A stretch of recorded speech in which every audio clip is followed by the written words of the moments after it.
చాలా మంది ప్రజలు అందరూ కూడా గోకవరం రావడానికి అందరికీ ఇబ్బందిగా ఉంటుందని చెప్పి ఎక్కడికక్కడ విభజన పూర్వకంగా నేను ఏదైతే జిల్లాలో నేను కార్యక్రమాలు నిర్వర్తిస్తున్నానో దాన్ని ప్రాంతీయంగా విభజిస్తూ ప్రజలకు సౌకర్యం కలిగించడం కోసం, సౌలభ్యం కలిగించడం కోసం అని చెప్పని దాదాపుగా ఇది తీసుకుని దాదాపుగా 6 నెలలు అయినప్పటికీ కూడా దీనికి కొంత సమయం కోసం వేచి ఉండి మేము ఈ కార్య స్టార్ట్ చేసినట్టే.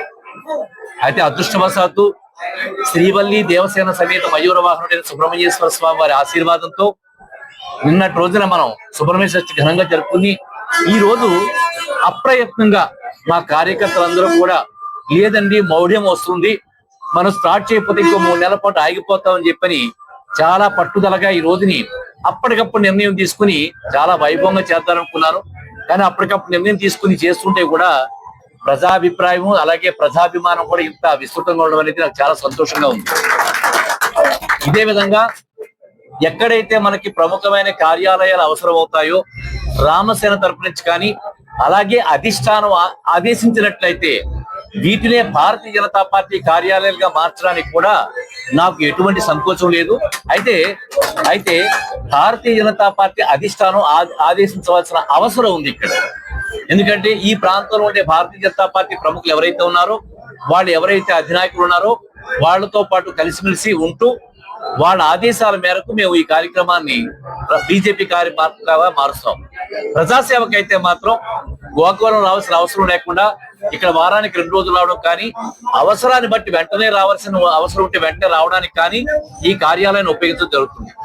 అంతేకాకుండా రంపచోడవరం నియోజకవర్గంలో కూడా మన కార్యాలయం ఏర్పాటు చేయబోతున్న భవిష్యత్తులో.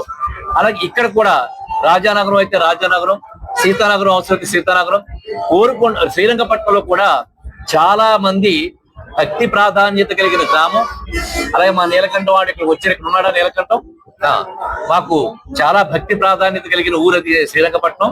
చాలా మంది అక్కడ నాకు వివిధ రకాలైన దేవాలయాలకు అనేక లక్షల రూపాయల విరాళం కూడా శ్రీరంగపట్నం ఇవ్వడం జరిగింది. అక్కడ కూడా నేను ఒక ఆఫీస్ తీసుకున్నాను తొందరలోనే. అంటే ఈ 2-3 నెలల్లో తప్పని ఎలాగో దాటిపోయింది. 2-3 నెలల్లో శ్రీరంగపట్నంలో కూడా కార్యాలయం ఏర్పాటు చేయడం జరుగుతుంది. ఇలాగ ఎక్కడ అవసరమైతే ప్రజలు ఎక్కడైతే వాళ్ళకి అవసరమని భావించి వాళ్ళు డిమాండ్ చేస్తారో ఆయా ప్రాంతాల్లో మన కార్యాలయాలు ఓపెన్ చేసి ఎన్నో రకాల విస్తృతమైన సేవలు చేస్తున్న మనకి ప్రజల సౌలభ్యం కొరకు అని చెప్పి ఈ కార్యాలయాలు ఏర్పాటు చేయడం చేస్తుంది. ఈ విషయాన్ని మీకు తెలియజేసుకుంటూ భారతీయ జనతా పార్టీ అంటే అది హిందువుల పార్టీ కాదు. భారతీయ జనతా పార్టీ అంటే భారతీయుల పార్టీ. భారతీయుల్లో హిందువులు, క్రైస్తవులు, ముస్లింస్ ఉంటారు.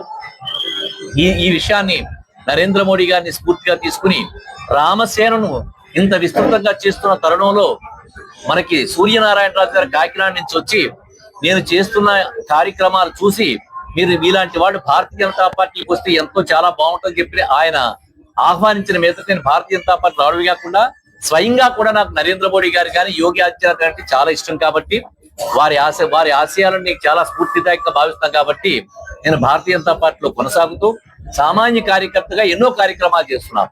సో ఇలాగా ఈ రోజుని మీకు అందరికీ కూడా ఎవరైతే ప్రముఖ పాత్రికేయులు ఎవరైతే ఉన్నారో మీ electronic and print media electronic యాజమాన్యానికి, సాంకేతిక నిపుణులకి, జర్నలిస్టులకి, అలాగే కెమెరామ్యాన్స్ మీకు అందరికీ కూడా ప్రత్యేకమైన ధన్యవాదాలు తెలుపుకుంటున్నాను.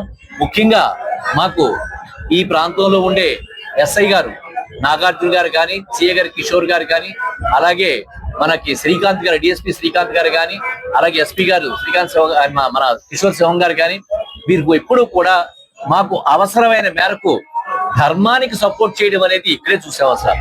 పోలీసు వారు చట్టాన్ని గౌరవించి చట్టాన్ని కాపాడుతారు. కానీ నేను చేస్తున్న మంచి కార్యక్రమాలు చూసిన తర్వాత కంబార శ్రీనివాసరావు ధర్మాన్ని ఆచరిస్తున్నాడు.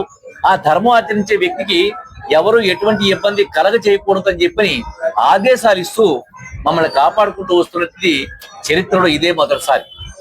ఎక్కడైనా చట్టాన్ని కాపాడతారు, ధర్మాన్ని కాపాడడం కూడా పోలీస్ వ్యవస్థ చేస్తారంటే వారికి శతకోటి వందనాలు తెలుపుకుంటూ, అలాగే నా కార్యకర్తలకి, నా అభిమానులకి, నా ఫాలోవర్స్ ఎవరైతే ఉన్నారో వాళ్ళందరికీ కూడా ప్రత్యేకమైన ధన్యవాదాలు తెలుపుకుంటూ ప్రతి కార్యకర్త ప్రతి పౌరుడు కోరుకున్న గ్రామంలో ఉండే వాళ్ళ కాక చుట్టుపక్కల గ్రామంలో ప్రజలందరికీ కూడా ధన్యవాదాలు తెలుపుకుంటూ రాబోయే కాలంలో నా సేవలు రామసేన తరపు నుంచి కానీ భారతీయ జనతా పార్టీ గురించి విస్తృతంగా ఉంటాయని తెలియజేసుకుంటూ ఇక్కడ ఉండే భారతీయ జనతా పార్టీ నాయకులతో కలిసిమెలిసి పనిచేస్తూ ఇక్కడ ప్రజల యొక్క సమస్యలు తెలుసుకుని అవసరమైతే రామసేన ద్వారా తీర్చడం కానీ లేదా భారతీయ జనతా పార్టీ అధిష్టానం వరకు ఇన్ఫార్మ్ చేసి వారి ఆదేశాల మేరకు వారు ఎటువంటి సూచనలు ఇస్తే ఆ సూచనల మేరకు కానీ ప్రజల యొక్క సమస్యలు తీర్చడంలో మేము చాలా ముందుంటామని తెలియజేసుకుంటూ దానికోసం ఈ కార్యాలయం బాగా ఉపయోగపడుతుంది.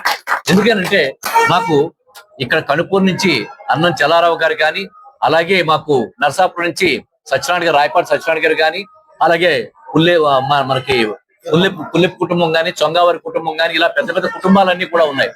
నాగా రమేష్ గారు జంబుపట్నం నుంచి ఇలాగా ఈ బెల్ట్ అంతా కూడా మాకు చాలా సహకారం చేస్తారు.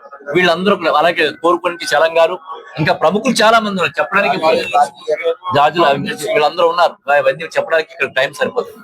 సో మనం ఏంటంటే వీళ్ళందరికీ సహకారంతో మనం ప్రజల సమస్యలు తెలుసుకుని దాన్ని మనం తీర్చడానికి ఎంతవరకు మనం ఉపయోగపడతాం, ప్రభుత్వాన్ని నుంచి ఏ విధంగా అప్రోచ్ అయ్యే వాళ్ళ సమస్యలు తీర్చాలని దాని మీద ప్రత్యేకమైన శ్రద్ధ తీసుకోవడం కోసం ప్రజల సౌలభ్యం కోసం ఈ కార్యాలయాలు ఏర్పాటు చేయడం జరుగుతుంది. ఈ విషయాన్ని మీకు అందరికీ తెలుసుకోవడం కమ్మా శ్రీనివాసరావు.